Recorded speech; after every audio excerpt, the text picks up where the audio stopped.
She texted, "I kissed someone at the party. Just being honest." I responded, "I appreciate your honesty." Then I forwarded the text to her parents, her boss, and posted our apartment for rent. 6 hours later she was banging on the door begging to explain. Original post. I 35 male woke up to the text at 7:14 a.m. on a Sunday. My girlfriend Megan 32 had gone to her company's holiday party the night before. I'd stayed home, wasn't feeling great. Plus her work events are usually boring as hell. The text, "Hey babe, need to tell you something. I kissed someone at the party last night. It didn't mean anything, was just drunk and stupid. Just being honest with you because I love you and we promised no secrets." I stared at my phone for a solid minute.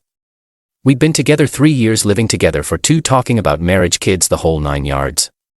My response, "I appreciate your honesty." Then I got up and made coffee. See, here's the thing about Megan. She has this pattern. She does something crappy then confesses immediately. Like that somehow makes it okay. Like honesty is a get-out-of-jail-free card. Crashed my car last year while texting. Told me right away so I couldn't be mad. Spent our vacation fund on designer bags, but she was honest about it. This time felt different though. This wasn't money or property. This was trust. While my coffee brewed, I made some decisions. First, I took a screenshot of her text. Then I opened my laptop. Email number 1 went to her parents, Harold and Dorothy. Super conservative religious folks who still think we're living in sin because we're not married. Subject line. Thought you should know. Harold and Dorothy. Megan wanted me to share that she kissed another man at her company party last night. She felt being honest was important. I agree. Thought you should know what's happening in your daughter's life. Best James. Attach the screenshot. Email number 2 went to her boss, Patricia. Now I know what you're thinking. That's too far. But here's the context. Megan's a senior HR manager. She literally fired someone 2 months ago for inappropriate conduct at a company event. The guy had flirted with a coworker. That's it. She gave me the whole sanctimonious speech about maintaining professional standards and setting an example. Patricia, I felt you should be aware of an incident at last night's company party. Megan has informed me she engaged in inappropriate physical contact with another attendee, as she often mentions how seriously you take professional conduct. I thought this should be brought to your attention. Regards, James. Screenshot attached. Then I went on our apartment hunting app and posted our place for rent. Available immediately below market rate for quick occupancy. Great photos from when we first moved in. Posted on 3 different sites. By 8:30 a.m. I had 4 responses from the rental ads and started scheduling viewings for that afternoon. Megan texted at 9 a.m. Thanks for understanding, babe. Can we talk when I get home? Me already handled it. Or what do you mean? I didn't respond. Update 1. The storm begins. By noon my phone was blowing up. First call was from Harold. I let it go to voicemail. James, what in God's name is this email? Megan is our daughter. You don't air dirty laundry like this. You handle it privately like adults. Call me back immediately. Next, Dorothy called. Also voicemail. How dare you embarrass our family like this? Whatever happened between you two is your business. You had no right. Then Megan started calling 12 times in 10 minutes. I turned my phone to silent and started packing her stuff. 1:30 p.m. First apartment viewing. Nice young couple. Loved the place. I told them there was a situation with my ex and I needed someone ASAP. They were interested. 2 p.m. Megan's text started getting frantic. James, WTF. Patricia just called me into her office. Why would you do this? My mom is freaking out. Answer your phone. This is insane. It was just a kiss. You're destroying my life over nothing.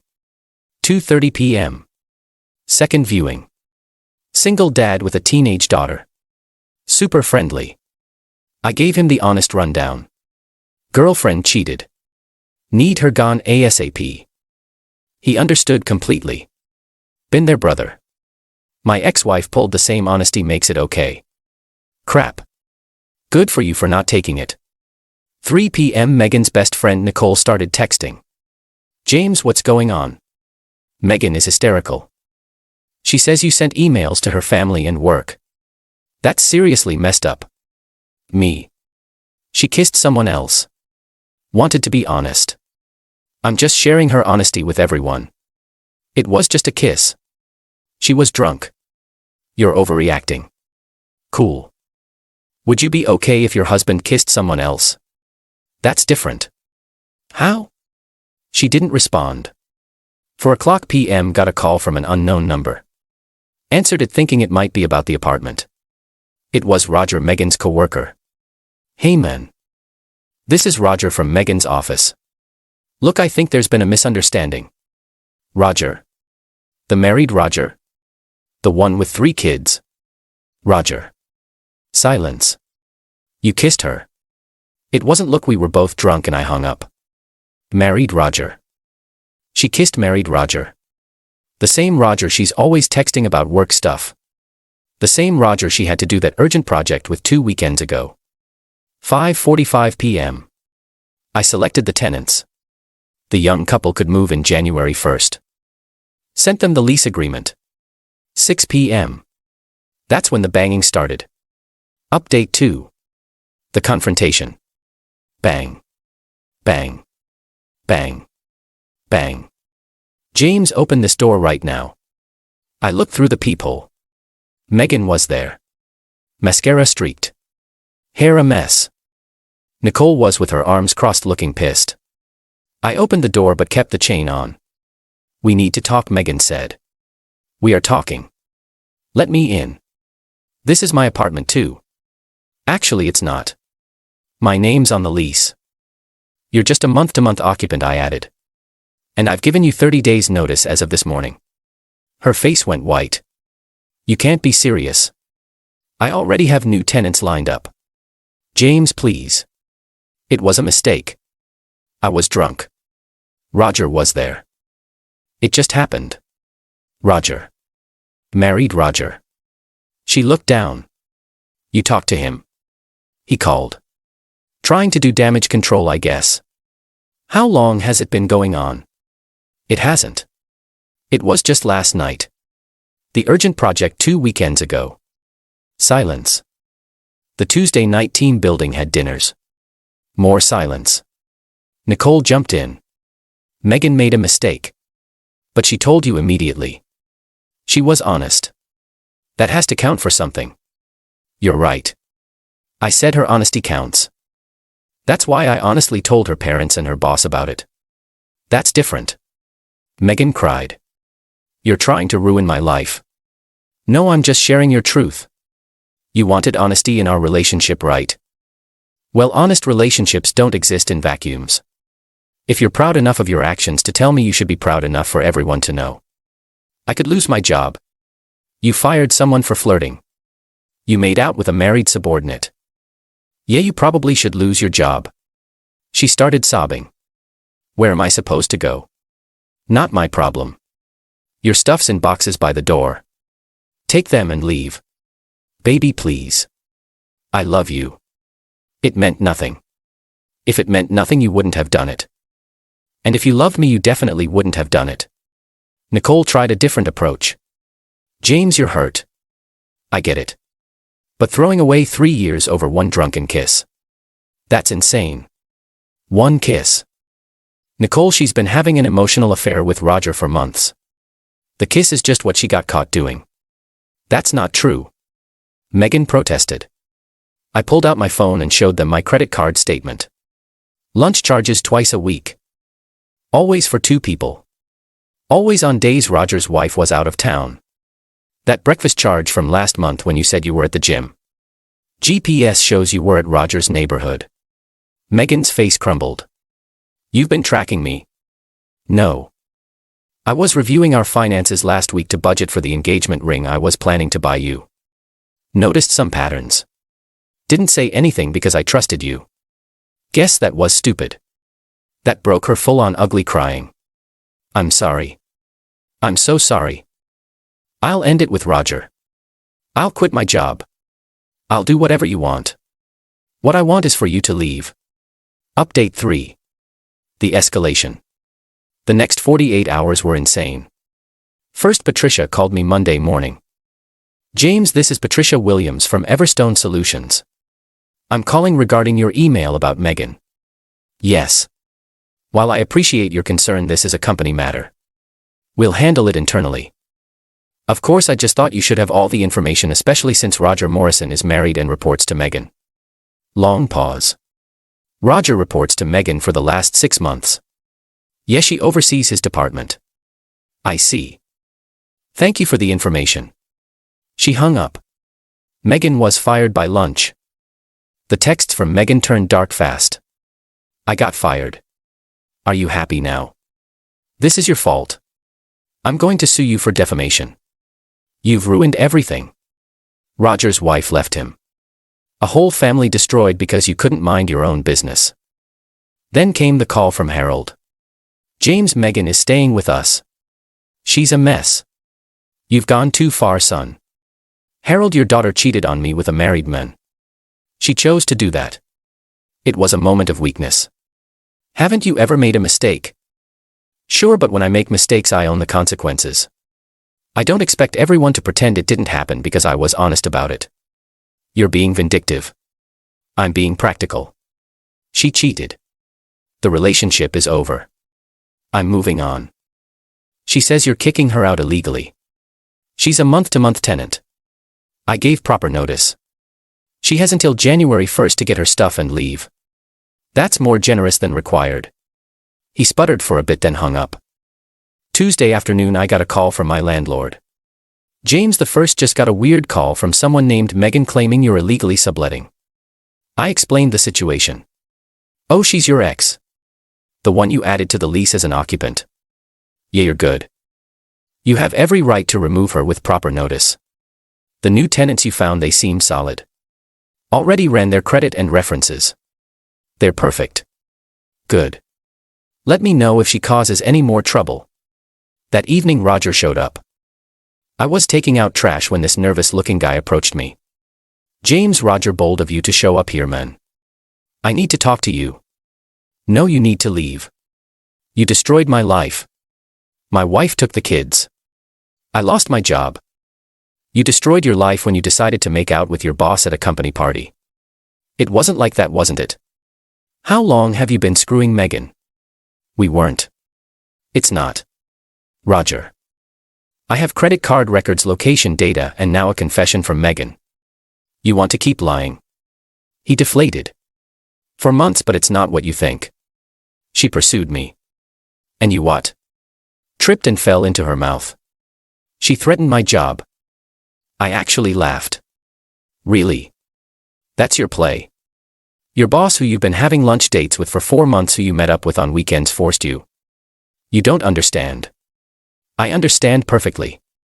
You're both selfish who thought you could have your fun without consequences. Surprise. Actions have consequences. My kids, man. My kids won't even talk to me." "Good. Maybe they'll grow up knowing not to be a cheater like their dad." He took a swing at me. Honestly, I was expecting it. Duck let him stumble past me.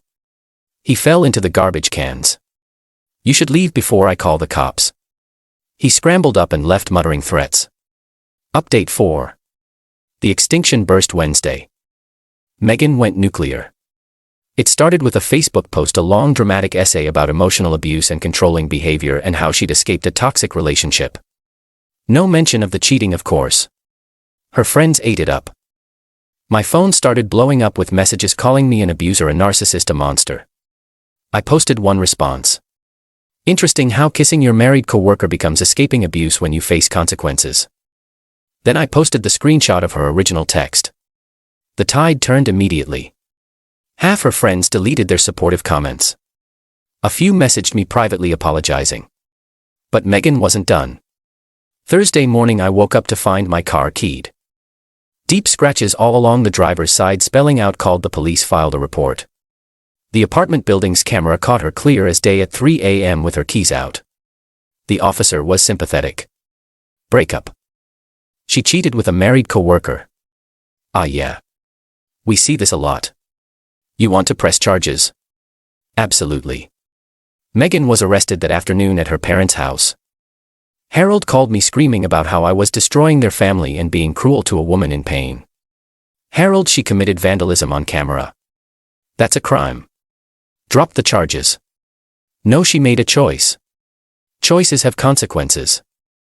Friday morning, Dorothy showed up at my door. Can we talk? She looked exhausted. I let her in but recorded the conversation on my phone just in case. James the first, no, Megan hurt you. What she did was wrong, but this scorched earth approach, it's too much. Dorothy, I didn't do anything but tell the truth and protect myself legally. You got her fired. She got herself fired by making out with a subordinate at a company event. That's textbook sexual harassment. You're ruining her future. She ruined her own future. I'm just not protecting her from consequences anymore. She started crying. She's my baby girl. Your baby girl is 32 years old. She's old enough to know not to cheat. Haven't you ever made a mistake you wish you could take back? Sure, but I've never expected everyone else to pretend it didn't happen. I've never committed crimes because I was upset about facing consequences. The car. That was stupid. I know, but she's not thinking straight. That's not my problem anymore.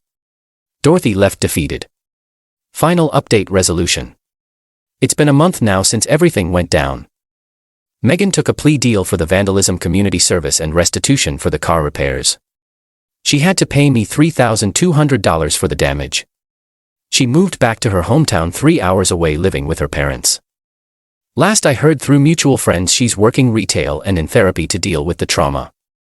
The trauma of facing consequences, I guess. Roger's divorce is apparently brutal.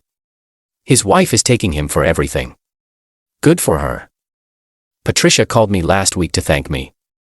Oddly enough, we did an investigation after your email. Turns out Megan and Roger weren't the only issue. There was a whole culture problem in that department. We've cleaned house, so thanks for the heads up, even if your methods were unconventional. The new tenants moved in on schedule. Nice couple, way quieter than Megan ever was. I found out from Nicole, who still texts occasionally trying to fish for information, that Megan's been telling people I abused her for years and the cheating was her cry for help. Nobody who actually knows me believes it, but it's her narrative now. The thing is, I don't even hate her. I'm not angry anymore. I just nothing her. She's a consequence-dodging, reality-denying person who thought honesty meant immunity. She played a stupid game and won stupid prizes. My favorite part, Harold sent me a bill for Megan's therapy, an actual invoice for $2,000 for emotional trauma you inflicted on our daughter. I sent back a bill for $14,000. 3 years of half the rent, utilities, and food I'd covered while she was finding herself through her barely employed phase. Haven't heard from them since. People keep asking if I regret going nuclear. If I should have just broken up quietly and moved on. Nah. See, quiet breakups work when both people are adults about it. When someone cheats and then acts like their honesty about it makes them a hero. When they've got a pattern of avoiding consequences. When they escalate to crimes. When faced with accountability. That person needs to meet reality. Hard. The apartment feels different now. Cleaner, calmer, like I cut out something infected before it could spread. Started dating someone new last week. Nothing serious yet. Told her this whole story on our second date. Figured she should know what she's potentially getting into. Her response: so you're saying you don't tolerate cheating and you believe in consequences? That's hot. We'll see where it goes. The lesson. When someone tells you just being honest after doing something awful, they're not being honest. They're trying to control the narrative. They want points for confession without accepting punishment for the crime. Real honesty includes accepting consequences. Anything else is just manipulation. Oh, and Roger's wife, she messaged me on Facebook yesterday. Just 2 words: thank you. I didn't respond, but I smiled. Sometimes the trash takes itself out. You just have to be willing to hold the door open and point to the curb.